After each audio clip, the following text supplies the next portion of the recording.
Ma'am, how can we detect the breast cancer? Late marriages, late pregnancies या marriages में क्या करना है, कुछ नहीं होता। मेडिकल लोगों को ज़्यादा पता होता है कि कैंसर क्या है। कैंसर एक वर्ड निकला है जिसका लिटरल मीनिंग होता है क्रैब, जिसके टेंटिकल्स होते हैं, ब्रांचेस होती हैं, रादर क्लॉज होते हैं, पंजे। तो इसलिए ये बीमारी ऐसी है कि ऐसा नहीं है कि एक जगह पे कैंसर हो गया, आपने निकाल दिया, खत्म हो गया, वो तब तक फैल जाता है बिकॉज इसके क्लॉज होते हैं और इसीलिए इसका इलाज भी मुश्किल होता है। इसका नाम ही जो है इसके नेचर और बिहेवियर के बारे में बता रहा है कि कैंसर कैसी बीमारी होती है। और कैंसर ऐसी बीमारी नहीं है जो एक दिन में हो जाती है। Cancer is basically defined as uncontrolled, irregular, uncoordinated, disorganized, disordered growth of cells. Sometimes it might take years to develop.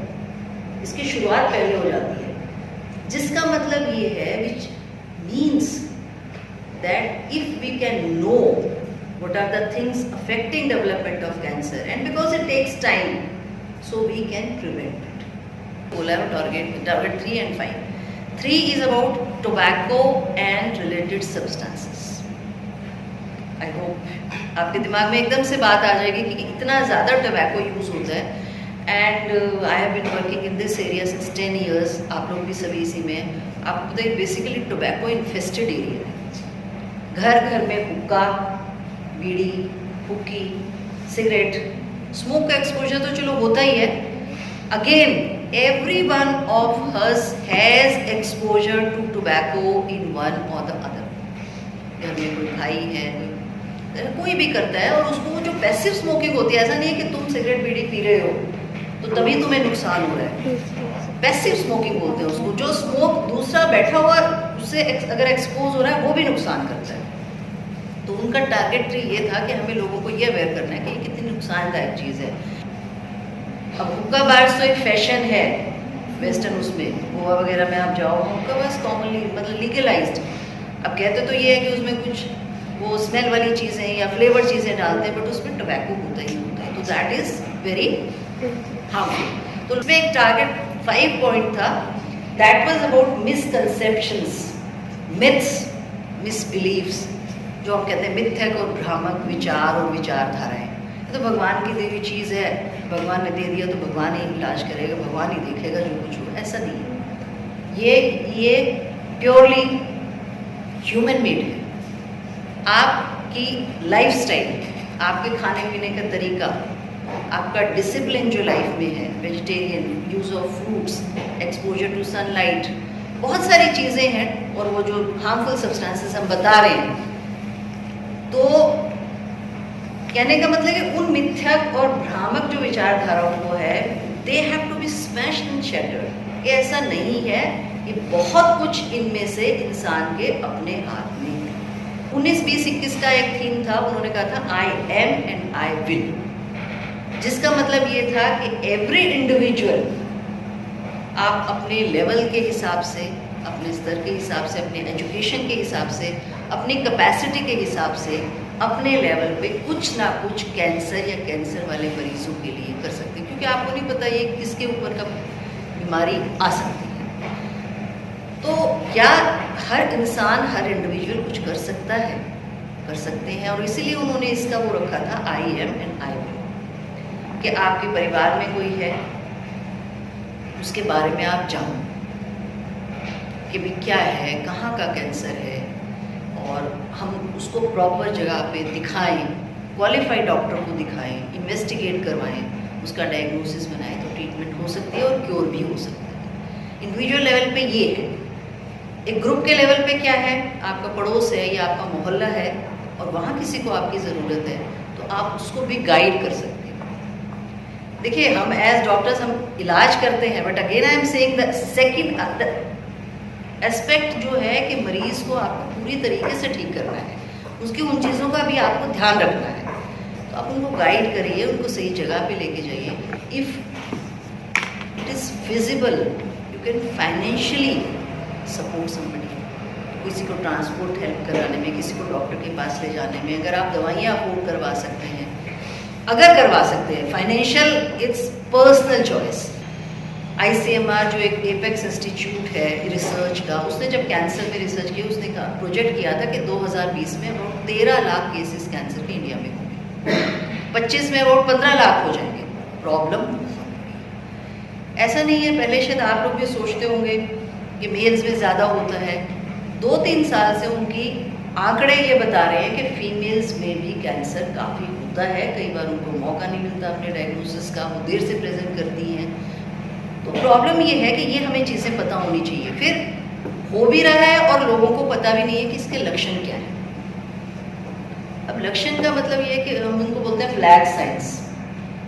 किसी के कहीं गांठ हो गई है, किसी के कहीं बुखार चलता जा रहा है, ठीक है, किसी को खाने में दिक्कत हो रही है, बोलने में दिक्कत हो रही है, सांस लेने में दिक्कत हो रही है, कहीं से बहुत पानी चल रहा है, कहीं से बहुत खून चल रहा है। तो ये कुछ इस तरह के लक्षण होते हैं जो अगर रूटीन में 4-5 दिन के बाद सब तक ठीक नहीं होते हैं और चलते जाते हैं तो आपको एक क्वालिफाइड डॉक्टर को दिखाना चाहिए। मैं फिर से बोलूँ कि आजकल सब कुछ इंटरनेट पे है, लेकिन जो एक बड़ा बोर्ड कहीं लगा होता है या इस तरह की कोई मीटिंग्स होती हैं, कई बार ये चीज़ें हमें याद रहती हैं। तो हम सबको इन लक्षणों का पता होना चाहिए, और ये पता हो तो आप दिखाइए।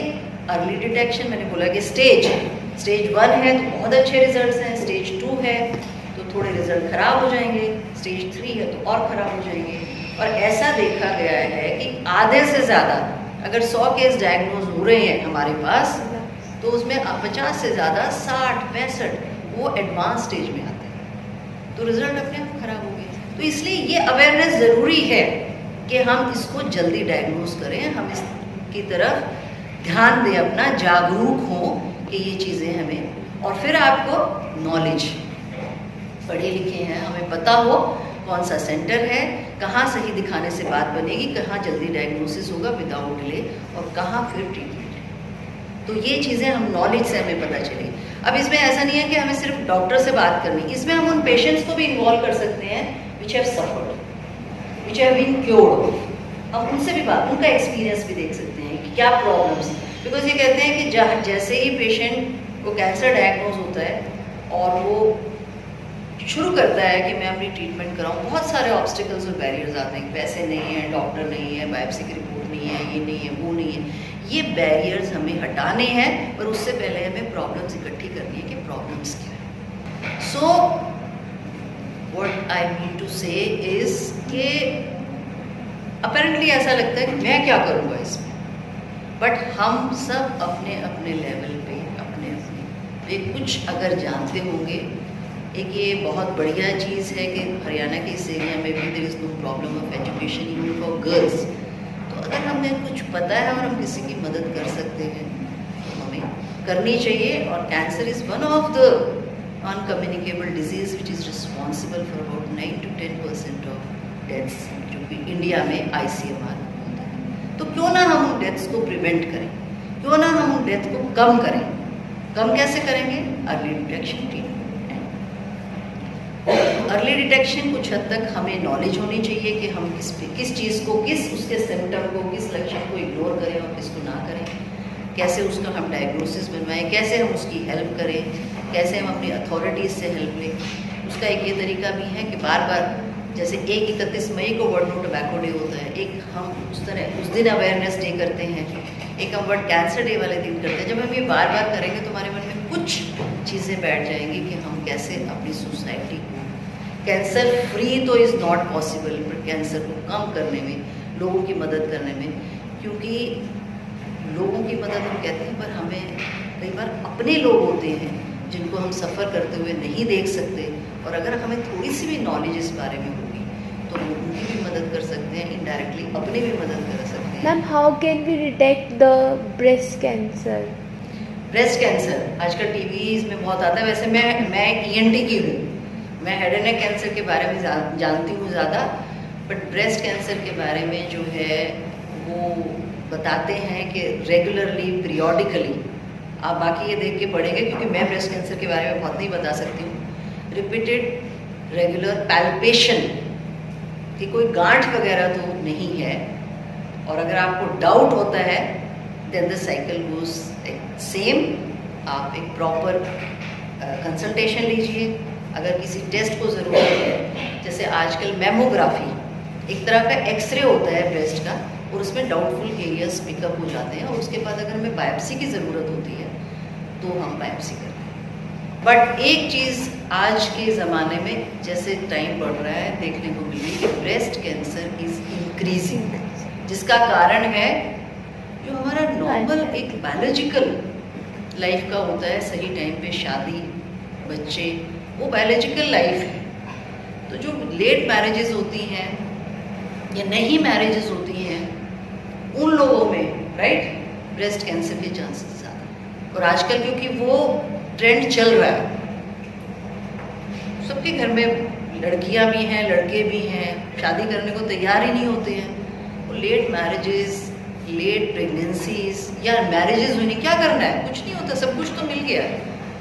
सो दैट पीरियड जो नॉर्मल रूटीन है ना हमारा, that reduces incidence of breast cancer.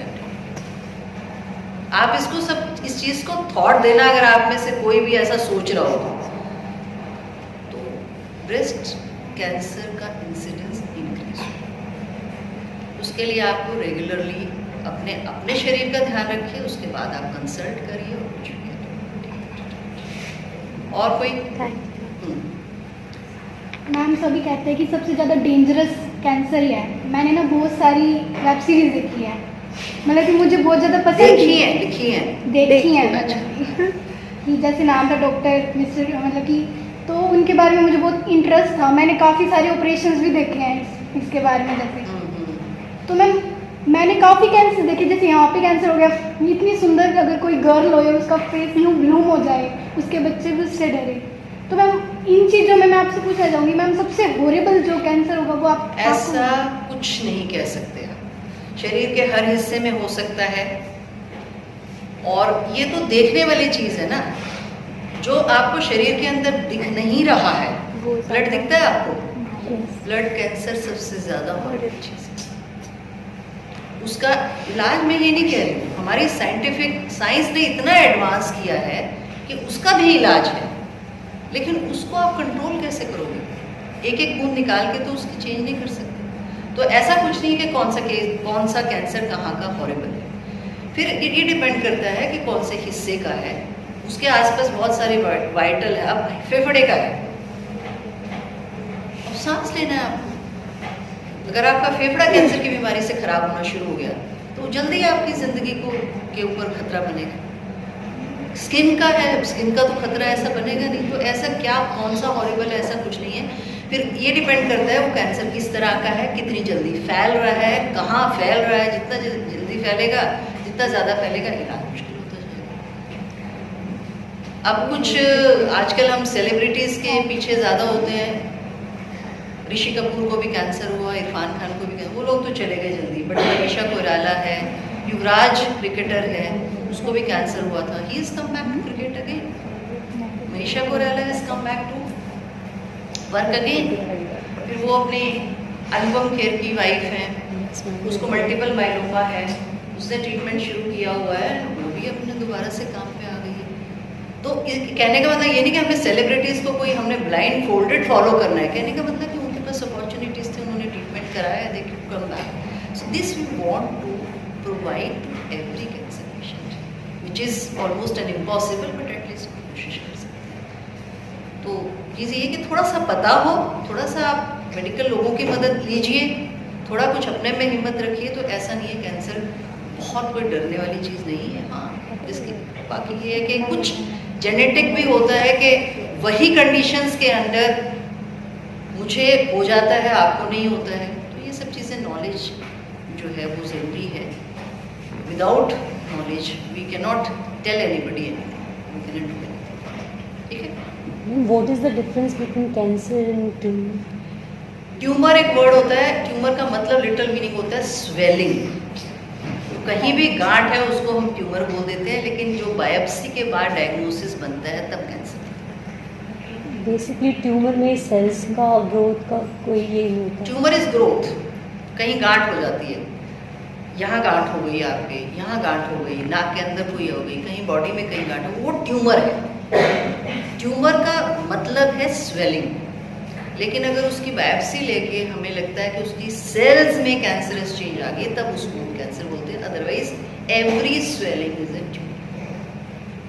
ठीक है, ट्यूमिफिकेशन वर्ड से बनता है ट्यूमर है। ठीक है, उसको कैंसर हम तब बोलते हैं जब बायोप्सी से डायग्नोसिस होता है। उसके बिना मतलब वो बोलते हैं ना कि थोड़ा बहुत पता हो तो कई बार नुकसान हो जाता है। तो किसी को थोड़ी सी भी गांठ हो तो आप ये बोलें कैंसर हो सकता है। अगर आप बोलेंगे कैंसर है तो फिर आप तो आप बोलिए कि आप टेस्ट कर रही हैं, इन्वेस्टिगेशंस कर रही हैं। So that is the difference between tumour and cancer. Ma'am, हाँ, actually you said that family history is important, but cancer is not hereditary, so why? मैंने बताया है नॉट ऑल, कुछ में इम्पोर्टेंट है। मैंने ये नहीं बोला कि हेरिडिटरी है। So हेरिडिटरी और जेनेटिक में फर्क है। आपके जीन्स में कुछ ऐसा है कि सेल्स में जल्दी चेंज आ जाती है किसी चीज़ से। हेरिडिटरी होता है कि कैंसर माँ से बच्चे, ऐसा नहीं होता। हेरिडिटरी नहीं, जेनेटिक बेसिस है। कुछ कैंसर्स में जेनेटिक बेसिस इंपॉर्टेंट होता है। ठीक है, अगर कोई लेडी प्रेग्नेंट होती है तो क्या पॉसिबिलिटी है कि उसकी बेबी को ट्रांसफर हो जाए क्या कैंसर?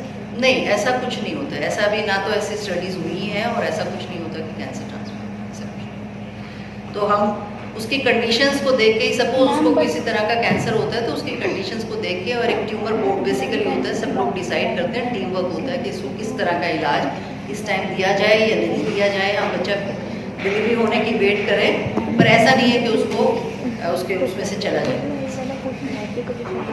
मैम, बट अगर मदर को ब्लड कैंसर हो और उस टाइम पे अगर हमें पता चलता है, उसको पता चलता है, तो उसके बेबी मतलब कि ये कुछ अब ये कहना मुश्किल है कि किस स्टेज पे हुआ है, और इन्वेस्टिगेशन से पता चलेगा, बट बच्चे को होगा ऐसा कोई पक्का नहीं, ऐसा कुछ नहीं है। हाँ, इसी में यही जेनेटिक इंपॉर्टेंट होता है कि अगर ऐसी मदर को बच्चा होता है तो बाद में उसको फॉलो अप करें, टेस्ट करें कि ऐसे चांसेस तो नहीं है। ऐसा 0 to 100 कुछ भी नहीं है कि नहीं होगा या होगा, ऐसा नहीं होता है।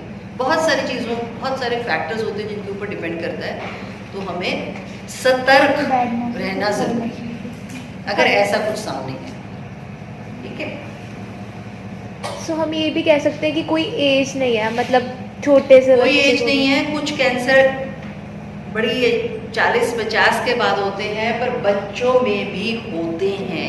ऐसा नहीं है कि बच्चों में नहीं होते। ठीक है, बच्चों में भी कुछ 8-10%, मतलब 100 में से 8-10 बच्चे होते हैं।